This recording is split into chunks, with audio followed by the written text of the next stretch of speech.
प्यार का खतरनाक खेल पार्ट 19। अगली सुबह सुहानी की नींद खुली तो उसने देखा कि वो मानव की बाहों में घिरी हुई थी। मानव सोता हुआ बिल्कुल मासूम और हैंडसम लगता था। सुहानी ने मानव के गालों को छुआ, उसके बाद उसने मानव के होठों को छुआ। मानव ने कोई प्रतिक्रिया नहीं दी। सुहानी ने मानव के होठों पर किस कर लिया। तभी सुहानी ने महसूस किया कि उसके सर के पीछे से कोई दबाव आ रहा था। सुहानी चौंक गई। मानव ने अपनी आंखें खोली और सुहानी को किस करने लगा। किस धीरे धीरे इंटेंस होती जा रही थी। मानव ने देखा कि सुहानी का चेहरा लाल हो गया था। मानव ने उसे छोड़ दिया। उसके बाद सुहानी ज़ोर ज़ोर से सांस लेने लगी। मानव सुहानी के ऊपर आ गया था और उसे ही देख रहा था। सुहानी का चेहरा शर्म से लाल हो गया था, जैसे उसकी चोरी पकड़ी गई हो, और उसने अपनी नज़रें झुका ली थी। मानव ने सुहानी के गले को चूमा। सुहानी ने अपनी आंखें बंद कर ली। वो बस मानव के प्यार को महसूस करना चाहती थी। कुछ देर बाद मानव बिस्तर से उठा और बाथरूम में चला गया।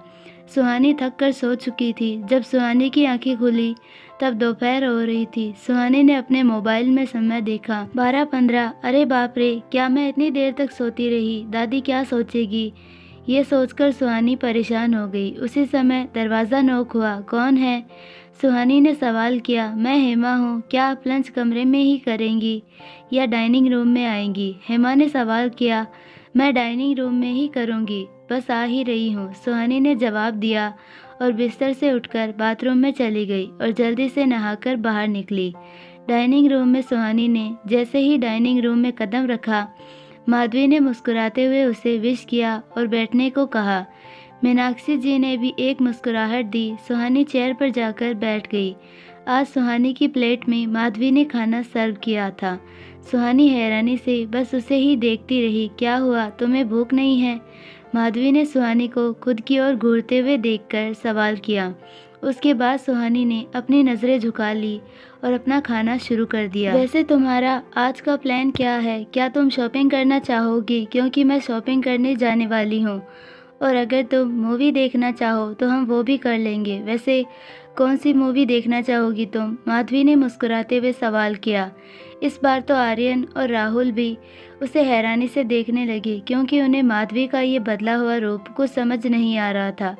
सुहानी को ये बिल्कुल भी समझ नहीं आ रहा था कि माधवी इतनी जल्दी कैसे बदल गई थी, लेकिन फिर भी उसे माधवी के इस बदले हुए रूप में भी कुछ गड़बड़ लग रहा था। इसीलिए उसने कहा, नहीं, आज मैं थोड़ा आराम करना चाहूँगी। वो क्या है कि त्योहारों की वजह से मैं थोड़ा थक गई हूँ, इसीलिए। सुहानी ने हिचकिचाते हुए जवाब दिया। बिल्कुल सही कह रही हो तुम। वैसे भी तुम्हें आराम की सख्त ज़रूरत है। मैंने तुम्हें कितनी बार मना किया था कि ज़्यादा काम मत करो, परंतु तुम मानती ही नहीं थी। परंतु अभी तुम्हें मेरी बात सुननी है। आज तुम पूरे दिन सिर्फ आराम करोगी, मीनाक्षी जी ने समझाते हुए कहा। फिर शुरू हो गई ये बुढ़िया। पता नहीं ये बुढ़िया कब मरेगी, माधवी ने गुस्से से मन में कहा। जी दादी जी, सुहानी ने मुस्कुराते हुए कहा। बेचारे आर्यन की उम्मीद पर तो पानी ही फिर गया था, क्योंकि मानव जल्दी ही घर आ गया था। उधर मानव मीटिंग हॉल में बैठा हुआ था और वहाँ पर वॉइस ऑफ डायरेक्टर्स बैठे हुए थे। आज मानव कोई बहुत बड़ी घोषणा करने वाला था। वो सभी उसी के लिए उत्सुक थे। मैं वॉइस ऑफ डायरेक्टर्स में से एक और मेंबर को ऐड कर रहा हूँ और कल से ही वो ज्वाइन करेगी, मानव ने कहा। वो सभी लोग मानव को सावलिया नज़रों से देखने लगे, जैसे वो ये पूछना चाहते हो कि वो कौन है जिसे मानव बोर्ड्स ऑफ डायरेक्टर में ऐड कर रहा था। वो इंसान सुहानी सेठी यानी मेरी पत्नी है। पिछले महीने जो हमारी कंपनी को 4 करोड़ का फ़ायदा हुआ था, ये उसकी वजह से ही हुआ था। केरला के प्रोजेक्ट में भी उसका ही पूरा योगदान था। इसीलिए मुझे उम्मीद है कि आगे भी वो हमारी कंपनी को आगे बढ़ाने में काफ़ी मददगार साबित होगी, मानव ने कहा। उसके बाद मीटिंग खत्म हुई और मानव खड़ा हो गया। मानव के खड़े होते ही बाकी सभी लोग भी खड़े हो गए। उसके बाद मानव हॉल से बाहर निकल गया। पीछे पीछे मानव के असिस्टेंट भी चल रहे थे। आखिरकार आज मानव ने वो काम कर ही दिया था जिसका वो काफ़ी समय से इंतज़ार कर रहा था। बोर्ड्स ऑफ डायरेक्टर्स में होना बहुत बड़ी बात थी और हर कोई इसमें शामिल नहीं हो सकता था। राहुल भी इसमें शामिल था, परंतु आर्यन और मोहित इसमें शामिल नहीं थे। आर्यन बहुत सालों से इसमें शामिल होने की पूरी कोशिश कर रहा था, परंतु अभी तक वो उसमें सफल नहीं हुआ था। इसीलिए राहुल ने कई बार अधिराज सेठी से आर्यन और मोहित की सिफारिश की थी, परंतु अधिराज सेठी ने साफ इनकार कर दिया, क्योंकि उनका कहना था कि बोर्ड्स ऑफ डायरेक्टर्स में शामिल होने के लिए आर्यन को ये साबित करना होगा कि वो कंपनी को फ़ायदा पहुंचा सकता है। सुहानी अपने कमरे में सोफे पर बैठी हुई मैगजीन पढ़ रही थी। तभी सुहानी ने महसूस किया कि घर में कोई शोर हो रहा था। यह महसूस करके सुहानी अपने कमरे से बाहर निकल गई। सुहानी ये जानने की कोशिश कर रही थी कि ये शोर कहाँ से आ रहा था। तभी वो बैटिंग रूम से गुजर रही थी। उसने देखा कि आर्यन और राहुल अधिराज सेठी से लड़ रहे थे और मीनाक्षी जो परेशान होकर वहीं खड़ी हुई थी। ये देखकर सुहानी भी अंदर चली गई। सुहानी को देखते हुए राहुल और आर्यन का गुस्सा और भी बढ़ गया। जीत ही गई ना, आखिरकार तुम बन गई ना सेठी एम्पायर की मालकिन, बैठ गई हमारे सर पर। अब तुम्हें खुशी मिल गई होगी। आखिर तुम यही तो चाहती थी। मैं शुरू से ही जानता था कि तुमने मानव को पैसे के लिए ही फंसाया होगा, और देखो आज तुम सेठी एम्पायर की मालकिन बनने में कामयाब हो ही गई। राहुल ने गुस्से से देखते हुए कहा। मीनाक्षी जी और अधिराज सेठी कुछ भी नहीं बोले। ऐसा नहीं था कि वो मानव के लिए किए गए फैसले की वजह से सुहानी से नाराज़ थे, बल्कि वो तो मानव से नाराज़ थे जिसने इतना बड़ा फैसला लेने से पहले अधिराज सेठी को बताया भी नहीं। क्या हुआ? मैंने क्या किया है? सुहानी ने परेशान होते हुए पूछा, क्योंकि उसे सचमुच कुछ भी पता नहीं था कि वो दोनों किस बारे में बात कर रहे थे। माधवी भी वहीं खड़ी हुई थी, परंतु वो कुछ नहीं बोल रही थी, बल्कि सुहानी की किस्मत से जलन महसूस कर रही थी, क्योंकि वो ये सब चाहती थी जो सुहानी को इतनी आसानी से मिल गया था। माधवी समझ गई थी कि मानव जितना पावरफुल था, उसकी आधी ताकत भी राहुल और आर्यन के पास नहीं थी। दरअसल बात यहाँ ये थी कि मानव ने सुहानी को बोर्ड्स ऑफ डायरेक्टर में शामिल कर लिया था। इसका मतलब था कि अगर कंपनी में कोई भी बड़े फैसले लिए जाएंगे, उसमें सुहानी की सहमति ज़रूर होगी। बिना सुहानी के साइन किए कोई भी काम आगे नहीं बढ़ सकेगा, और इसकी वजह से राहुल के सारे इलीगल काम शुरू हो गए थे। मानव बहुत पहले से ही जान चुका था कि राहुल कंपनी के साथ धोखा कर रहा था और सारे पैसे नुकसान के नाम पर चुरा रहा था। ये जानकर मानव काफ़ी परेशान रहता था, परंतु जब मानव को ये पता चला कि राहुल ने 2 बड़ी कंपनियों की पावर आर्यन को सौंप दी थी जो कि मानव की थी, तो वो और भी ज़्यादा परेशान हो गया था और उसने अधिराज सेठी से इस बारे में बात की थी। तब राहुल ने अधिराज सेठी को ये कहकर समझा लिया था कि मानव के पास पहले ही बहुत सारी पावर है, ऐसे में तो वो सिर्फ मानव की मदद ही कर रहा था। अधिराज सेठी राहुल की बातों में आ गए थे, परंतु मानव पूरी तरह से परेशान हो गया था, क्योंकि जिन बड़ी कंपनियों को राहुल ने आर्यन के अंडर किया था, उन कंपनियों से बहुत ज़्यादा पैसे की कमाई हो रही थी, जो कि अब राहुल के हाथों में ही जा रही थी। उसी समय मानव को यह भी पता चला कि सुहानी गर्भवती है। ये जानकर कि उसका परिवार बढ़ने वाला था, परंतु वो एक नाकारा इंसान की तरह उसके लिए कुछ भी नहीं कर पा रहा था, और तो और वो और ज़्यादा परेशान हो गया। उसके बाद उसने एक फ़ैसला लिया कि सुहानी को भी सेठी एम्पायर में शामिल करेगा। जो उसने कमाया था, उन कंपनियों को वो सुहानी का अंडर करेगा। आखिरकार वो एक पति है और पिता बनने वाला था। ऐसे में अपनी और अपने बच्चे का ख्याल रखना उसका काम था, और इतना जानने के बाद भी अगर वो ऐसे ही परेशान होता रहेगा तो सब कुछ उसके हाथों से निकल जाएगा। और वो ऐसे कैसे होने दे सकता था, क्योंकि सेठी एम्पायर को इतना बड़ा करने में सबसे बड़ा हाथ उसी का तो था। यही कारण था कि मानव ने सुहानी को पढ़ाई के समय ही उसे अपनी कंपनी के काफ़ी बड़े बड़े प्रोजेक्ट उसे ही दिए थे, ताकि उनके रिपोर्ट के बेस पर आज वो इतना बड़ा फैसला ले सके। जाहिर था कि सुहानी का रिजल्ट आ चुका था, जिसे मानव ने पहले ही निकलवा लिया था। मानव के फैसले पर किसी भी मेंबर के सवाल ना उठाने का साफ मतलब था कि सुहानी का रिजल्ट बहुत अच्छा आया था, इसीलिए किसी भी मेंबर ने कोई शिकायत नहीं की थी। राहुल उस मीटिंग में नहीं था, फिर भी उसे ये जानकारी मिल गई थी, और अधिराज सेठी को कंपनी के वाइस प्रेसिडेंट ने बताया था, क्योंकि मानव से पहले अधिराज सेठी ही कंपनी के सीईओ थे, अर्थात प्रेसिडेंट थे, इसीलिए उनका जानना ज़रूरी था। परंतु वाइस प्रेसिडेंट ने भी अधिराज सेठी के इस फैसले के खिलाफ कोई शिकायत नहीं की थी, बल्कि उन्होंने उसके लिए अपनी खुशी भी जाहिर की थी। अधिराज सेठी को इस फैसले से कोई परेशानी नहीं थी, बल्कि वो सिर्फ इसीलिए नाराज़ थे कि इतना बड़ा फैसला लेने से पहले मानव ने एक बार भी उससे बात करना या उसे बताना ज़रूरी नहीं समझा। ये ऐसा बिल्कुल भी नहीं था कि मानव बात करना नहीं चाहता था, बल्कि वो जानता था कि अगर वो बात करता तो राहुल फिर से उसमें टांग अड़ाता और सुहानी को बोर्ड्स ऑफ डायरेक्टर में शामिल नहीं होने देता। और इस बार तो उसके पास इतना बड़ा बहाना भी था कि सुहानी गर्भवती है, तो वो काम कैसे कर सकती थी। परंतु इस फैसले के बाद वो ऐसा नहीं कर सकेगा। ऐसा नहीं था कि मानो ऐसी हालत में सुहानी से काम करवाना चाहता था, बल्कि अब राहुल जो भी काम करेगा उसकी फाइलें मानव के पास ही आएगी और मानव उन्हें देख सकेगा। क्योंकि सुहानी गर्भवती है, इसीलिए वो कंपनी में तो नहीं जा पाएगी, और अगर जाएगी तब भी उसे उन सभी फाइलों की अपडेट मिलती रहेगी जो राहुल से उसे मिलेगी।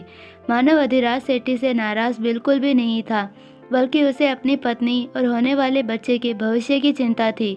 क्या हुआ? मैंने क्या किया? सुहानी ने हैरानी से सवाल किया, क्योंकि उसे सच में कुछ भी पता नहीं था, और पता होगा भी कैसे। मानव ने अपनी इस योजना के बारे में सुहानी को कभी भी बताया ही नहीं था। वाह! राहुल ने गुस्से से ताली पीटते हुए, क्या बात है, सारी प्रॉपर्टी हजम करके मासूम होने का नाटक करना तो कोई तुमसे सीखे। वैसे मैंने सुना है कि तुम कॉलेज पढ़ रही थी, तो कभी नाटक वाटक की भी क्लास नहीं लेती थी क्या? क्योंकि तुम्हारे चेहरे से कोई भी धोखा खा जाएगा और उसे यही लगेगा कि तुम कितनी भोली और मासूम हो। राहुल ने गुस्से से तंज कसते हुए कहा, मैं सच बोल रही हूँ दादाजी और दादी जी, मुझे सच में कुछ भी पता नहीं है। सुहानी ने अधिराज सेठी और मीनाक्षी जी को समझाते हुए कहा। मीनाक्षी जी सुहानी को बहुत अच्छे से समझती थी, इसीलिए वो जानती थी कि इस समय सुहानी सच ही बोल रही है। और वैसे भी मानव ने जो किया था उसकी सज़ा सुहानी को क्यों मिले?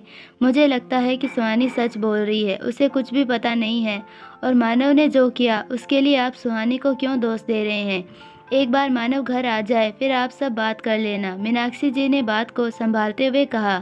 बिल्कुल भी नहीं, ये लड़की इस घर में नहीं रह सकती है, इसीलिए मैं इसे अभी इस घर से बाहर निकाल रहा हूँ, बोलकर राहुल गुस्से से सुहानी के पास आने लगा। राहुल, तुम्हारी माँ ठीक कह रही है, एक बार मानव घर आ जाए फिर उससे तुम बात कर लेना। परंतु मानव के किए की सज़ा सुहानी को देना किसी भी कीमत पर ठीक नहीं है, इसीलिए दूर रहो सुहानी से, अधिराज सेठी ने सख्त होते हुए कहा और सुहानी के आगे आकर खड़ा हो गया। परंतु राहुल कहाँ सुनने वाला था। आज जो मानव ने किया था वो राहुल के बर्दाश्त के बाहर था, इसीलिए आज वो अधिराज सेठी की भी नहीं सुन रहा था और अधिराज सेठी को साइड कर सुहानी की ओर बढ़ने लगा। मेरी सुहानी को हाथ लगाने से पहले ये याद रखना कि जिस हाथ से मेरी सुहानी को छुओगे मैं वो हाथ उखाड़ दूंगा। एक जानी पहचानी तुरंत सख्त आवाज़ आई, जिससे गुस्सा साफ झलक रहा था। ये आवाज़ सुन राहुल, जो कि गुस्से में था, परंतु फिर भी उसने डर से हाथ पीछे कर लिया, क्योंकि वो आवाज़ को पहचानता था। राहुल आवाज़ की ओर मुड़ा। मानव, तुमने ये ठीक नहीं किया, आज तुमने अपनी सारी हदें पार कर दी है, राहुल ने गुस्से से देखते हुए कहा। सुहानी मानव के पास चली गई, क्योंकि उसे राहुल से डर लगने लगा था। अच्छा, ऐसा भी क्या कर दिया मैंने जो आपको लगता है कि मैंने हदें पार कर दी है? मानव ने अपनी भौहें टेढ़ी करते हुए सवाल किया। क्या किया है ये तुम मुझसे पूछ रहे हो? राहुल आगे कुछ बोलता उससे पहले मानव अधिराज सेठी के पास जाकर खड़ा हो गया। दादाजी, मैं सिर्फ आपसे बात करना चाहता हूँ, क्योंकि इनके होते हुए आप मेरी बातों को कभी नहीं समझ पाएंगे। मानव ने विनती भरी नज़रों से देखते हुए कहा। ठीक है। अधिराज सेठी तैयार हो गया। क्या तुम्हें सिर्फ डैड से क्यों बात करनी है? शायद तुम भूल रहे हो कि मैं भी बोर्ड्स ऑफ डायरेक्टर में हूँ, इसलिए मुझे भी तुम्हारी सफाई जानने का हक है, राहुल ने नाराज़गी से देखते हुए कहा।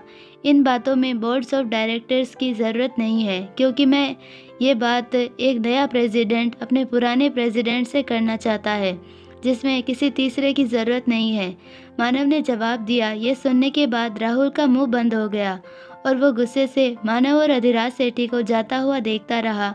कमरे में तुमने मुझे इतना पराया समझ लिया कि इतना बड़ा फैसला लेने से पहले तुमने मुझसे पूछना भी ज़रूरी नहीं समझा। अधिराज सेठी ने नाराज़गी से देखते हुए सवाल किया।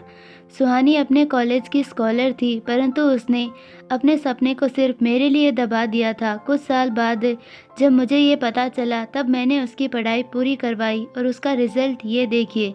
मानव ने सुहानी का रिजल्ट अधिराज सेठी को सौंपते हुए कहा। सुहानी ने इस बार भी टॉप किया था, परंतु जब उसके सपने की बारी आई तब वो गर्भवती हो गई। यह देखकर मुझे बिल्कुल भी अच्छा नहीं लग रहा था और मैंने आपसे और राहुल से बात सिर्फ इसीलिए नहीं की क्योंकि मैं जानता हूँ कि उसे अनुमति नहीं मिलती। परंतु आप बताइए दादाजी, क्या मैंने अभी भी गलत किया है?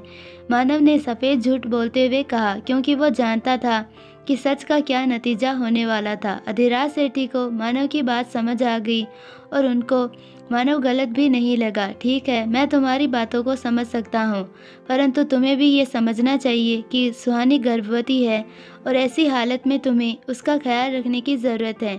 परंतु तुम चाहते हो कि वो काम करे, ये तो ठीक नहीं है। मानव, अगर तुम्हें ये फैसला करना था तो तुम सुहानी की डिलीवरी के बाद कर सकते थे। अधिराज सेठी ने समझाते हुए कहा, आप चिंता मत कीजिए दादाजी, मैं सुहानी को काम पर जाने ही नहीं दूंगा और उसका पूरा ख्याल रखूंगा। जब उसकी डिलीवरी हो जाएगी तभी वो कंपनी ज्वाइन करेगी। मानव ने आश्वासन देते हुए कहा। अधिराज सेठी मानव की बातों से सहमत हो गए थे, क्योंकि उनको लगता था कि सुहानी ने मानव के लिए अपने सपनों की बलि चढ़ा दी थी, इसीलिए मानव ये सब कर रहा था। ठीक है, परंतु अगर वो कंपनी अब से ज्वाइन करना चाहती है तो तुम्हें सुहानी का पूरा ख्याल रखना होगा। अधिराज सेठी ने जवाब दिया। मैं वादा करता हूँ, मानव ने जवाब दिया। कमरे के बाहर सभी लोग उत्सुकता से ये जानने का इंतजार कर रहे थे कि आखिर अंदर क्या हो रहा था। राहुल को पूरी उम्मीद थी कि उसके डैड मानव पर अपना गुस्सा निकाल रहे होंगे और शायद हो सकता था कि वो मानव को कंपनी के सीईओ के पोस्ट से निकाल दे। ये सोचकर राहुल बहुत खुश हो रहा था, क्योंकि अब उसे पूरी उम्मीद थी कि अब उसके छोटे बेटे आर्यन को सेठी एम्पायर की राजगद्दी मिलने वाली है। वहीं सुहानी मीनाक्षी जी के साथ परेशान होकर खड़ी हुई थी। उसे पता था कि घर के बाकी लोग उसे कुछ भी नहीं बताने वाले हैं और पूछने पर सुनाना शुरू कर देंगे। ऐसे में अब सिर्फ उसे मानव से ही उम्मीद थी, इसीलिए वो भी बेसब्री से मानव के बाहर आने का इंतज़ार कर रही थी। कमरे का दरवाज़ा खुला। सबसे पहले मानव कमरे से बाहर निकला। वो निशान देख रहा था। ऐसे देखकर राहुल को यकीन हो गया कि जो वो सोच रहा था वैसा ही हुआ होगा। मानव सुहानी का हाथ पकड़ उसे वहाँ से लेकर चला गया। उसके बाद अधिराज सेठी कमरे से बाहर निकले। वो भी कुछ खास खुश नहीं लग रहे थे। जाहिर है कि अपने लाडले पोते को सीईओ की पोस्ट से निकालने के बाद तकलीफ तो सबसे ज़्यादा डैड को ही होनी थी ना। राहुल ने मन में सोचा। उधर आर्यन को भी बहुत ज़्यादा खुशी मिल रही थी, क्योंकि उसे सीईओ की पोस्ट जो मिलने वाली थी। माधवी ने तो सोच लिया था कि एक बार आर्यन कंपनी का सीईओ बन जाए, उसके बाद वो डायरेक्ट आर्यन से शादी ही कर लेगी। क्या हुआ डैड? राहुल ने सवाल किया। मुझे लगता है कि हमें सुहानी को एक मौका देना चाहिए, अधिराज सेठी ने कहा और अपने कमरे की ओर बढ़ गए। उनको देखकर मीनाक्षी जी भी उनके पीछे चली गई। राहुल और आर्यन का मुंह तो हैरानी से खुला का खुला रह गया, क्योंकि राहुल को तो यकीन ही नहीं हो रहा था कि मानव ने अधिराज सेठी को अपनी मीठी मीठी बातों में फंसा लिया था। कमरे में मानव सुहानी को कमरे में लेकर गया। मानव, इस घर में आखिर क्या हो रहा है? क्या आप मुझे बताएंगे? आखिर क्यों घर के सभी लोग मुझ पर ऐसा दोष डाल रहे थे जिनके बारे में मुझे कुछ पता ही नहीं है? सुहानी ने परेशान होते हुए सवाल किया। उसके बाद मानव ने सुहानी को सब कुछ बता दिया। सुहानी को तो यकीन ही नहीं हो रहा था कि राहुल सेठी खुद अपने पिता तक को धोखा दे रहे थे। परंतु बड़े ताऊजी जब हर बार दादाजी को अपनी बातों में फंसा लेते थे, तो क्या इस बार ऐसा नहीं होगा? सुहानी ने चिंतित होते हुए सवाल किया। नहीं, इस बार मैं ऐसा कुछ भी नहीं होने दूंगा, मानव ने कहा। मतलब? सुहानी ने हैरानी से सवाल किया। मतलब ये कि हर बार मैं बड़े ताऊजी से परेशान होकर हमेशा दादाजी से दूर चला जाता था, परंतु इस बार ऐसा नहीं होगा, क्योंकि हम यहाँ से कहीं भी नहीं जाने वाले हैं, मानव ने समझाते हुए कहा। लेकिन मुझे तो कुछ भी नहीं चाहिए था, सुहानी ने जवाब दिया। मैं इतनी मेहनत कर ही तुम्हारे लिए रहा हूँ। यदि अगर तुम ही मेरी मेहनत को समझोगी नहीं तो मेरी मेहनत का क्या फ़ायदा? मानव ने समझाते हुए कहा। मानव की बात सुन सुहानी सब कुछ समझ गई। आप मेरे और हमारे बच्चे के लिए इतना कुछ कर रहे हैं और मुझे कुछ बताया भी नहीं, सुहानी ने मुस्कुराते हुए कहा और आगे बढ़कर मानव को गले से लगा लिया। उसकी आंखें नम थी। मानव ने सुहानी के माथे को चूमा, तभी उसकी नज़र सुहानी की नम आंखों पर गई। मैंने ऐसा कुछ भी नहीं किया कि तुम इमोशनल हो गई हो, मानव ने सुहानी के माथे पर हल्के से मारते हुए कहा। क्या तुमने खाना खाया? मानव ने सवाल किया और सुहानी को सोफे पर बैठा दिया। हाँ, मैंने सुबह ब्रेकफास्ट किया था, सुहानी ने जवाब दिया। क्या शाम हो चुकी है और तुमने दोपहर से कुछ भी नहीं खाया है? मानव ने नाराज़गी से कहा और कॉल करके नाश्ता कमरे में ही मंगवा लिया। फिर दोनों ने साथ में नाश्ता किया। आज रात हम डिनर के लिए बाहर जाएंगे, इसीलिए तैयार हो जाना, मानव ने मुस्कुराते हुए बताया। बाहर कितने दिनों से हम बाहर खाना खाने नहीं गए हैं, सुहानी ने मुस्कुराते हुए जवाब दिया। आई होप आपको ये पार्ट पसंद आया होगा और अगर पसंद आया है तो प्लीज़ वीडियो को लाइक, शेयर और चैनल को सब्सक्राइब ज़रूर कीजिए और बेल आइकन नोटिफिकेशन को ऑल पर सेलेक्ट कर दीजिए ताकि हमारी सारी वीडियोज़ की नोटिफिकेशंस आपको मिलती रहे। धन्यवाद। मिलते हैं नेक्स्ट पार्ट में, तब तक के लिए बाय।